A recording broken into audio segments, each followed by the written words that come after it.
breakfast.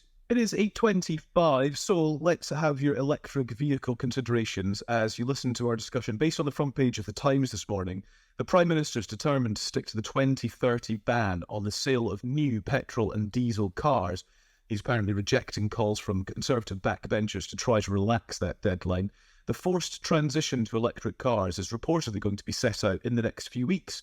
Let's speak to Quentin Willson, a motoring journalist who's been driving and campaigning for electric cars for over a decade. Quentin, good morning. Morning. Do you think this 2030 deadline then is, well, first of all, the right approach, and second, is realistic? It's the right approach in the sense that if we don't do this, we're going to fall behind as an economy and lose our automotive industry. The rest of the world is doing this at pace, and China's been doing it for 20 years and have got this considerable lead over everybody else.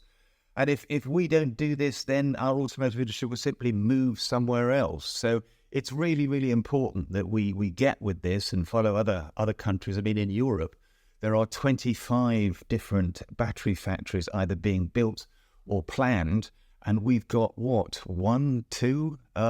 So look, it's about what Jeremy Hunt called a £1 trillion economic opportunity. So we've just got to do this and do this fast and catch up. In terms then of the feasibility of it, there are lots of our listeners getting in touch this morning kind of suggesting, actually, this is really difficult, that electric cars do still remain, they are expensive. There is a difficulty in charging. There aren't enough charging points. The rate at which charging points are being installed is too slow. There's queues for them. You have to plan journeys. You have to plan charging time. Cost and convenience. Have we ticked both of those boxes yet, Quentin? Not yet. Costs are coming down. The price of electric cars has steadily declined over the last 10 years. They're still more expensive than combustion cars. If you look at second-hand electric cars, they're about on parity with combustion cars now. So doing it at scale and getting this industrial policy clear for car makers and global capital to come to the UK means that those prices will eventually come down. The charging we have to work hard on. That figure of 300,000 chargers, I wonder where that's come from and whether we need that many. I mean, the charging industry has invested $6 billion over the last couple of years into infrastructure. We're seeing it roll out faster than it ever happened. And by 2030, we will have a much better charging infrastructure than we do. But the government needs, again, to rise to this challenge and deliver that charging infrastructure as quickly as we can. And these industrial policies being definite and giving certainty means that investment will come to the UK. I had a really interesting email from Robin this morning, really considered and helpful and thoughtful. So let me put some of this to you. Robin says, I'm a trainer in all types of vehicles. So here are my observations. I'm on the fence when it comes to electric vehicles. My preference for the long term is hydrogen. And he highlights a few things. Charging in cold weather takes far longer. Enclosed charging is a fire hazard. Range anxiety is a major issue. Vehicle drivers need to learn how to drive efficiently, but drivers don't want to learn because it costs money. He actually says, I've worked with some famous clients who have told me that they have benefited from driving sessions. That's an interesting one. How to drive an electric vehicle efficiently. Do we all have to retrain? No, I mean, I've just driven back from Bordeaux in an electric car, and it took 3 charges, 700 miles.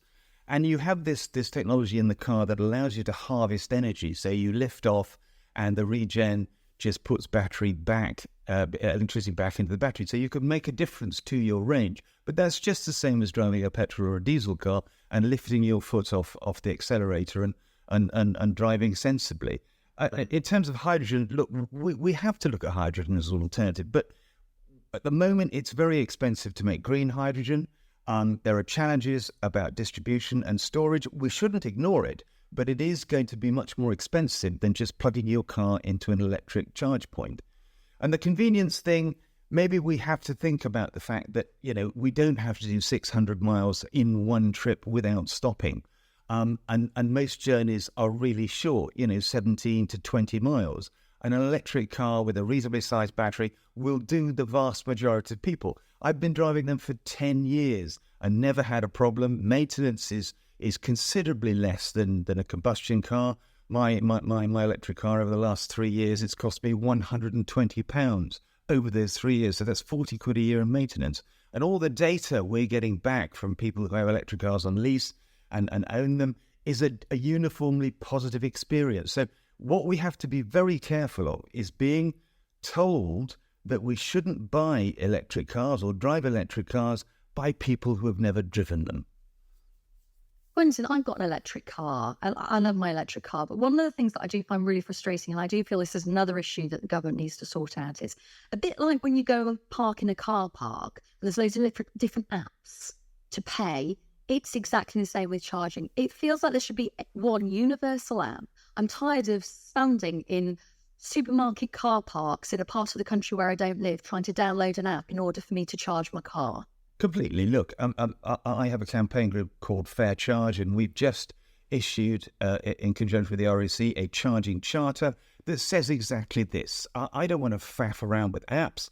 I want to be able to go up to a charger with my bank card, swipe it, and charge instantly. So you have to have this connectivity. And we're at this early stage with the infrastructure.